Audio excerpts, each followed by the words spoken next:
This is the 3-door Mini. It's kind of the car version of original ready salted Pringles. It's a solid choice, it's a premium choice, it's a tasty choice, but it's not the best version.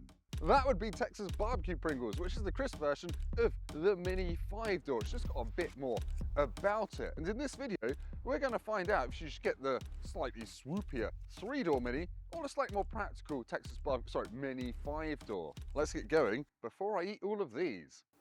Things are clearly different round the side. The 3-door is undoubtedly the cool looking car. The 5-door is 17 centimeters longer, but the back doors aren't actually that massive. And we'll get onto the interior space in a little while. Now, here is a fun fact. In 2022, of all Mini hatchbacks sold in the UK, 40% were 5 doors, 60% were the cooler looking one.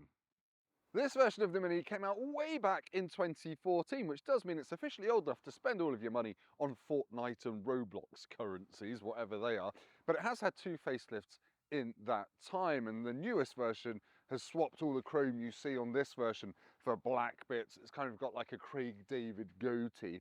But whichever version of the Mini you buy, it does still look iconic. The 3-door Mini might be the cool looking one, but maybe its back seats are actually useful. So I'm going to put my dignity on the line and yeah, see what a 6'3" man looks like in the back of a 3-door Mini. It's like reverse birthing an elephant. Yeah, so I get back here semi-okay. There are only 2 seats back here. There are ISOFIX points for child seats, but yeah, I think it's about to go a bit Pete Tong. Yeah, my knees are now inside me. It's not great. I have got headroom and I have got footroom, but yeah, you wouldn't really want to put adults back here for any length of time whatsoever. Even kids might struggle because you're not going to be able to get a child seat with a leg back here. It's not great. Right, I'm going to do exactly the same thing by hopping in the back of the 5-door Mini, which will hopefully be less faff. You should note the door openings aren't actually all that wide, but getting in is a lot less faff, thankfully. It doesn't feel like I'm having a rhino enema. I've got 5 centimeters more legroom than in the 3-door, but still, a Volkswagen Golf and Audi A3, they're a lot more spacious in the back. I do, however, have a handy little cup holder between the 2 rear seats, which I can use for my Pringles. According to Gospel, the main reason you buy a Mini, other than the handling, is for the lovely interior, and I think that's true. Both the 3 and the 5-door have identical interiors up front, set off by the iconic circular display in the middle, which houses the infotainment system and this kind of Jean-Michel Jarre light show around it. It's really quite cool. Some models get a digital dashboard, but I've just got regular dials here. They're really easy, simple to read. You can get Apple CarPlay if you get the optional navigation pack, and it's wireless. The only thing is the screen is actually smaller than my phone, which is a little bit odd. And there are other packs as well which can add things like a head-up display, heated seats, and so on. So do check the spec. But yeah, I've got good storage. I've got 2 cup holders down here. The armrest, which is part of the optional comfort pack, it's got a nice little tartan inlay. And I like the airplane style switches up here. They make me feel as if I'm putting the landing gear down on finals into Heathrow. Actually, I'm just changing the ambient coloured lighting. But that's enough about the interior. Let's check out the boot.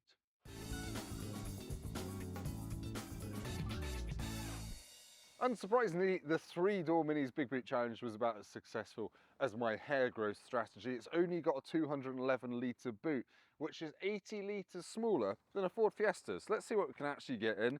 You can sort of maybe get one, no, can't even get one big suitcase in there. You can fit, however, 2 carry-ons and a squishy bag, but that's your lot. Now, obviously, you're going to expect a bigger boot on the 5-door Mini, and it is 70 litres bigger than the one on the 3-door. It's 278 litres, but we still can't fit a family of 4's luggage in here. You get 1 big bag and 2 small ones, and even then, it's a bit of a ram it shut job, but that's kind of what you expect in a Mini. If you do want a bigger boot, there's the Mini Clubman and the Mini Countryman, which are just better family cars, frankly, than the 5-door Mini. But let's see how the 3-door and the 5-door drive. Right, let's go for a drive in the Mini 3-door. It's simply a case of putting your foot on the brake and hitting the nice, satisfying start toggle switch and then pulling back into D, and then you're good to go. You can get the Mini as a manual or an automatic, no matter what engine you get. And they're all front-wheel drive, unlike the Clubman and the Countryman. You sit quite low, the steering wheel comes out into your lap, and it does just feel really darty. And Mini does pride themselves in go-kart handling, and that used to mean you break your ribs on every bump, but actually this is not so bad. In terms of engines in the Mini, in the 3-door and the 5-door, you've got 4 basic choices. You've got the Mini 1, the Cooper S, and the JCW at John Cooper Works. That's the most powerful one. And they kind of range from 1.5 litre petrols to 2 litre petrols. There's a table up on screen now, so you can see the details of 0 to 60 times. This is a Cooper S, 6.7 to 60, 180-ish horsepower. And yeah, it just feels really quite lovely. No diesels anymore. There is the Mini Electric though, which is as fast as a Mini Cooper S, obviously 0 emissions, and you can go about 120 miles in the real world on a charge in that. Looks quite cool too. We'll stick a shot up of that now. But we're going to get to some dual carriageways and talk about refinement in this Mini 5-door and whether it would be a good car for munching miles. Right, we're going to accelerate from 20 miles an hour up to 70 miles an hour, and the Cooper S just feels exciting. The engine note is mostly fake, but it's certainly quick, and that's 70 miles an hour. And now we're up to motorway speeds. The automatic gearbox goes up into 7th gear, and the engine note dies away. There's not much wind noise from the doors, there's not much tyre roar. It's a bit jiggly over bumps. As I said, these are quite firm, sporty cars, but it's not too bad. You could certainly live with it.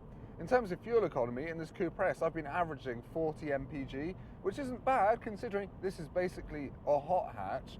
In terms of safety, things aren't quite so rosy. Sure, it's got a 5-star Euro NCAP score, but lots of the safety kit is optional. Things like lane keep assist and the radar cruise control, they're all part of an £800 driving assist pack. So if you want all that stuff, keep an eye out for one with that selected. But that's boring to talk about.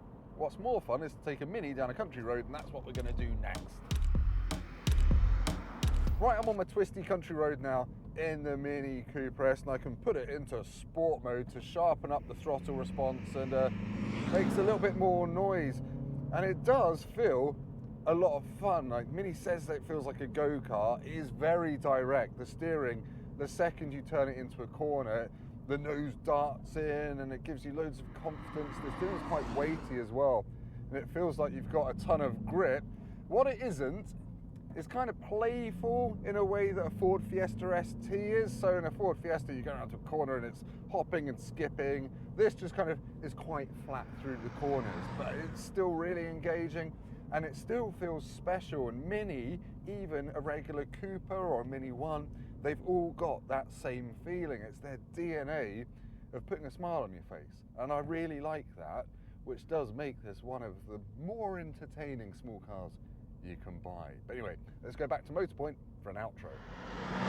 There's something undoubtedly fun about the Mini, just the way it drives, the way it makes you feel. It's special like few other cars at this price point. And I mean, sure, Ford Fiesta is comfier on a bumpy road and is more practical.